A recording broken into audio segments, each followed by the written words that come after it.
Mesdames, Messieurs, je suis le colonel Sébastien Blonven, commandant de la base aérienne 722 et de l'école d'enseignement technique de l'armée de l'air et de l'espace, surnommée l'école des Arpettes. Notre école est une école militaire dont la mission est de contribuer à former les futurs sous-officiers mécaniciens aéronautiques. Toutes les formations ont pour but final la participation de vos enfants, nos élèves techniciens, aux opérations aériennes. La notion d'engagement est donc fondamentale. Leur scolarité comporte 3 piliers complémentaires et indissociables: une formation militaire, une formation académique, une formation citoyenne.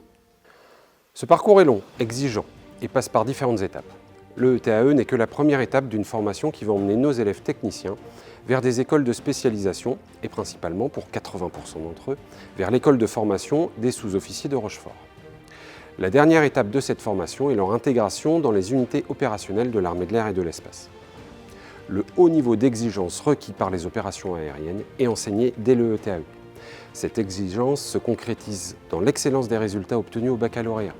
En 2022, les élèves techniciens de l'école ont ainsi obtenu 99% de réussite et 75% de mention. Cette réussite est le fruit du travail des élèves. Il repose sur un environnement et un site complètement dédié à la formation et sur l'engagement total de l'ensemble du personnel et des cadres de la base, qu'ils soient militaires ou civils, comme les professeurs de l'éducation nationale.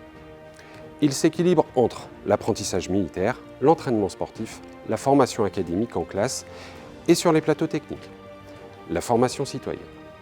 Les élèves vivent sur un site de 250 hectares divisé en 2 grandes parties, une zone aéronautique avec les pistes et l'escadron d'instruction au vol à voile, c'est-à-dire du planeur, une zone vie comprenant les hébergements, le mess, le foyer, les bâtiments de formation, les hangars avions où sont dispensés les cours pratiques, un gymnase et des installations sportives, une piscine, un cinéma.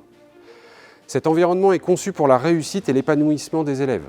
L'enseignement se veut moderne et innovant, avec des matériels pédagogiques adaptés aux générations actuelles.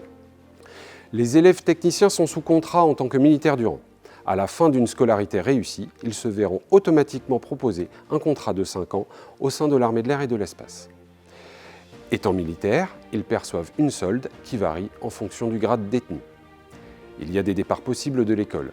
Si ce départ est dû à une inaptitude médicale, il ne sera pas demandé de remboursement de la scolarité.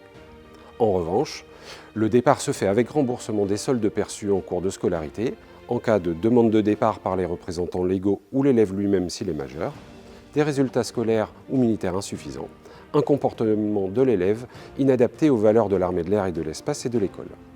Les valeurs de l'armée de l'air et de l'espace s'articulent autour du respect, de l'intégrité, du sens de service, de l'excellence. Celle de l'ETAE s'incarne en 3 mots: honneur, travail, discipline. Des règles de vie sont bien sûr associées à ces valeurs.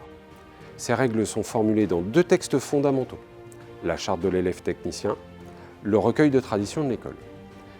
Ces textes sont lus, signés et appris par les élèves techniciens qui sont donc tenus de les appliquer. Le non-respect des règles de vie peut entraîner des punitions et des sanctions allant jusqu'à l'exclusion définitive de l'école.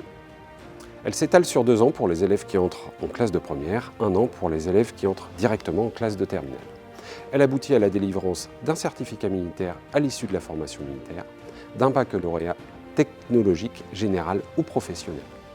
Ces 2 formations sont complémentaires, indissociables et d'importance égale au sein de l'école. La formation militaire comprend différentes phases d'apprentissage qui vous seront détaillées dans une prochaine vidéo. La formation académique est dispensée par une équipe pédagogique composée d'une 40aine de professeurs de l'éducation nationale et par des instructeurs militaires. Le proviseur de l'école est garant de l'application des programmes et des référentiels, du respect des directives pédagogiques, de la conformité des règles d'évaluation et de la mise en œuvre des réformes de l'éducation nationale. Pour conclure, je vous remercie de la confiance que vous accordez à notre école en nous confiant vos enfants pour leur formation de militaires, de lycéens et de citoyens. Je m'adresse maintenant aux futurs élèves techniciens. Vous allez évoluer dans un environnement exceptionnel, avec une équipe engagée pour votre réussite. En choisissant et en décidant d'intégrer l'école des Arpettes, vous avez choisi d'entrer dans la famille de l'armée de l'air et de l'espace. Je vous en félicite. Je sais pouvoir compter sur vous et votre engagement.